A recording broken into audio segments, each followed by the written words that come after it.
Hello friends, welcome to our channel.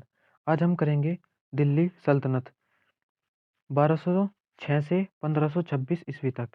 गुलाम वंश। दिल्ली सल्तनत का पहला वंश था गुलाम वंश। 1206 से 1209 तक ममलुक वंश, विक्टोरी वंश। इसकी राजधानी थी लाहौर।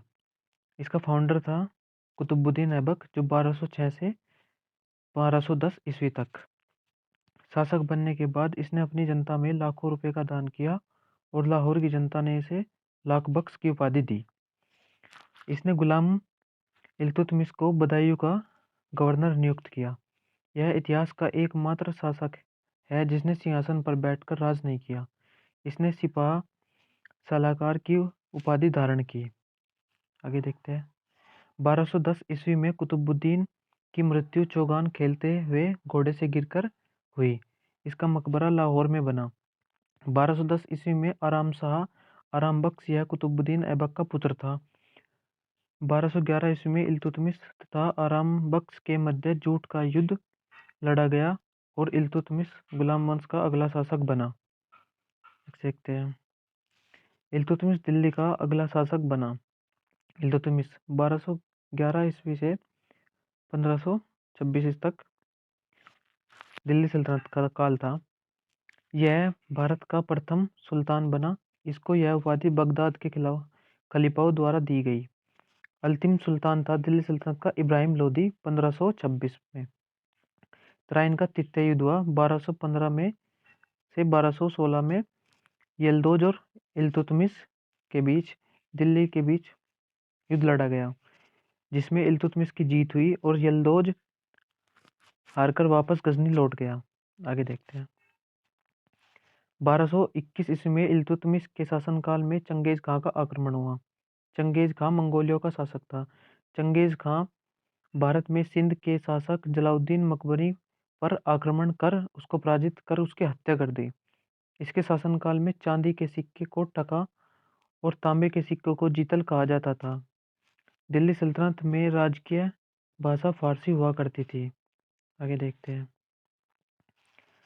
इल्तुतमिश ने तुर्कान एचलगाही दल चालीसा की प्रथा शुरुआत की, जिसमें 40 लोग होते थे जो केवल सुल्तान को सीधा सूचना देते थे। आगे देखते हैं। इसने एकता प्रथा की शुरुआत की। एकता प्रथा, इक्तदार प्रांत अधिकारी इक्तदारी। दल चालीसा, इसका सुल्तान वजीर। इसने अपनी राजधानी को लाहौर से दिल्ली स्थानांतरित किया। इसने अपना उत्तराधिकारी अपनी बेटी रजिया को घोषित किया। 1236 ईस्वी में इल्तुतमिश की मृत्यु हुई और इसका मकबरा कुतुब मीनार परिसर में बना। इसने अपना स्वयं मकबरा बनवाया था। 1236 ईस्वी में इल्तुतमिश का बड़ा बेटा रुकनुद्दीन फिरोज शाह शासक बना।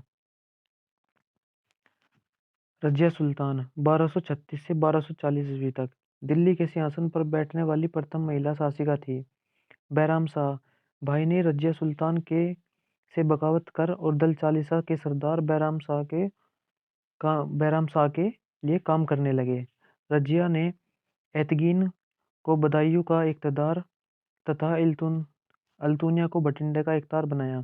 याकूत खां को रजिया सुल्तान ने अमीर ए आखूर शाही घोड़ों का दीवान बनाया, जो रजिया का प्रेमी था। नेक्स्ट देखते हैं।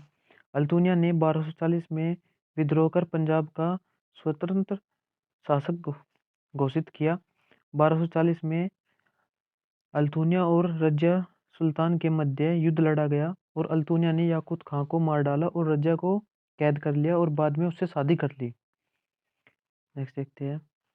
1240 में बैराम शाह दिल्ली का शासक बना। 1240 ईस्वी में विद्रोह के बाद बैराम शाह और दल चालीसा ने अल्तुनिया तथा रजिया की हत्या शिविर में कर दी और रजिया का मकबरा कैथल हरियाणा में है। बैराम शाह 1240 से 1242 ईस्वी तक इसने नायाब ए मुमताज का नया पद दल चालीसा के ऊपर बनाया। 1241 में मंगोलों का प्रथम आक्रमण हुआ।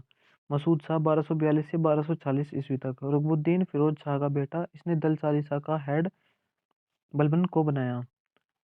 नसरुद्दीन महमूद 1240 ईस्वी से 1265 ईस्वी तक। इसने बलबन को अपना वजीर नियुक्त किया। बलबन को उलूग खां की उपाधि धारण की। गयासुद्दीन बलबन 1265 से 1287 ईस्वी तक। बलबन ने दल चालीसा के सरदारों की हत्या करवा दी। बलबन ने दिल्ली में लोहे रक्त की नीति चलवाई। इसने सिजदा और पाइबोस की प्रथा चलवाई।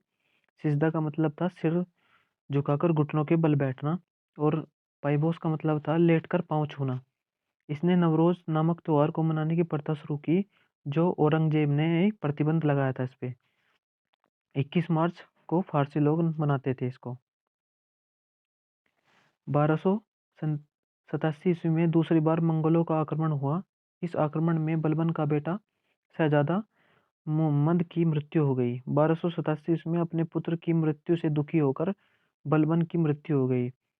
इन दोनों की कब्र दिल्ली के महरौली में है। दिल्ली सल्तनत में जिल-ए-इलाही अल्लाह की परछाई उपाधि धारण करने का प्रथम सुल्तान था। नेक्स्ट रूलर कैकुबाद 1267 से 1290 तक। यह बलबन का पोता था और दिल्ली का शासक बना। 1290 ईस्वी में कैकुबाद की हत्या कर दिल्ली का सुल्तान बना कैकुमर।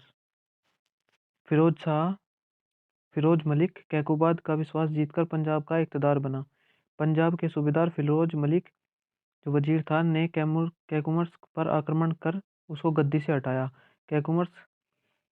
कैकुमर्स गुलाम वंश का अंतिम शासक था। फिरोज ने खिलजी वंश की स्थापना की। सबसे कम शासनकाल रहा था खिलजी वंश का 30 वर्ष का। इसको हम कल देखेंगे। अगर आपको ये वीडियो अच्छी लगी तो लाइक करो, सब्सक्राइब करो, चैनल को ज़्यादा से ज़्यादा शेयर करो। Thank you.